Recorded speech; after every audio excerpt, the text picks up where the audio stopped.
ஆன்மீக நண்பர்கள் அனைவருக்கும் வணக்கம். ஓம் ஸ்ரீ மகாபெரியவா திருவடிகள் சரணம். நாம் இன்னைக்கு இந்த வீடியோவில் என்ன பார்க்க போகிறோம் அப்படின்னா, வீட்டு கதவு ஜன்னலை ஒரு குறிப்பிட்ட நேரத்தில் திறந்து வைக்கிறதுனால ஏற்படும் அதிசயங்கள். அது என்னன்னு தெரிஞ்சுக்கிறதுக்கு முன்னாடி இது வரைக்கும் நம்ம சேனலை சப்ஸ்கிரைப் பண்ணாதவங்க சப்ஸ்கிரைப் பண்ணிக்கோங்க. இந்த வீடியோ பிடிச்சிருந்துச்சுன்னா ஒரு லைக்குமே கொடுத்துருங்க. வாங்க இப்போ நம்ம வீடியோக்குள்ளே போகலாம். இந்துக்களுக்கு பொதுவாக ஆன்மீகத்திலையும் ஜோதிடத்திலையும் வாஸ்து சாஸ்திரத்திலையும் அதிகப்படியான நம்பிக்கை இருக்கும். அந்த வகையில் ஒரு வீடு கட்டுவதற்கு அஸ்திவாரம் போடுவதிலிருந்து வீடு கட்டி முடித்ததுக்கப்புறம் அதில் வாழ்ந்து வைக்கும் ஒவ்வொரு பொருள் வரைக்கும் அனைத்துலேயும் வாஸ்து சாஸ்திரம் பார்த்து தான் செய்யணும். அந்த வகையில் ஒரு வீட்டில் லக்ஷ்மி தேவி குடியேறுவதற்கு வீட்டிற்கு வருவதற்கு நாம் நம்மளுடைய வீட்டோட கதவையும் ஜன்னலையும் திறந்து வைக்கணும். ஒரு சில நிமிடங்கள் குறிப்பான நேரத்தில் கதவு ஜன்னலை திறந்து வைப்பதால் லக்ஷ்மி தேவி வீட்டுக்குள்ளே வந்து செல்வத்தை அள்ளி தருவாங்க அப்படின்னு சொல்லப்படுது. அப்படி லக்ஷ்மி தேவி நம்ம வீட்டுக்குள்ளே வருவதற்கு, நம்ம வீட்டில் செல்வம் அதிகரிப்பதற்கு நம்ம ஒரு சில வாஸ்து குறிப்புகளை பின்பற்றணும். லக்ஷ்மி தேவி வீட்டுக்குள்ளே கொண்டு வருவதற்கு வீட்டில் உள்ள கதவு ஜன்னல்களை எந்த நேரத்தில் திறந்து வைக்கணும் அப்படின்னும் ஒரு சில வாஸ்து குறிப்புகளை பற்றியும் இந்த பதிவில் நம்ம விளக்கமாக பார்க்க போகிறோம்.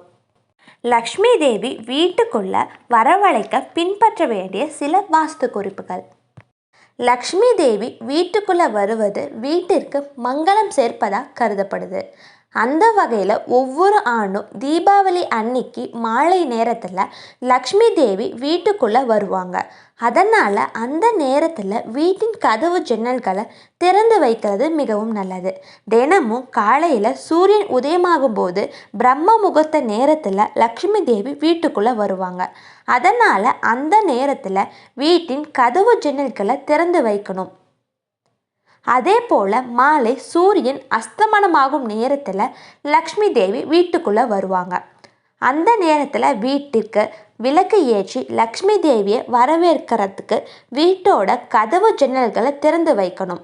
அப்போது வீட்டில் உள்ள எதிர்மறையான ஆற்றல்கள் அழிஞ்சு நேர்மறையான ஆற்றல்கள் அதிகரிக்கும். வீட்டை எப்பயுமே சுத்தமாக வச்சுக்கணும். அசுத்தமாக இருக்க வீட்டில் லக்ஷ்மி தேவி குடியேற மாட்டாங்க.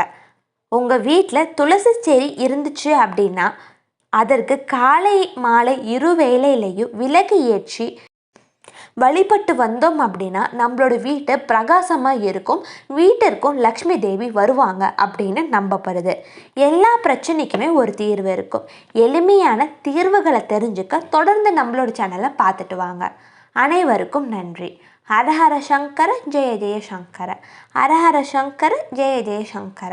இன்னொரு பதிவில் நம்ம சந்திக்கலாம்.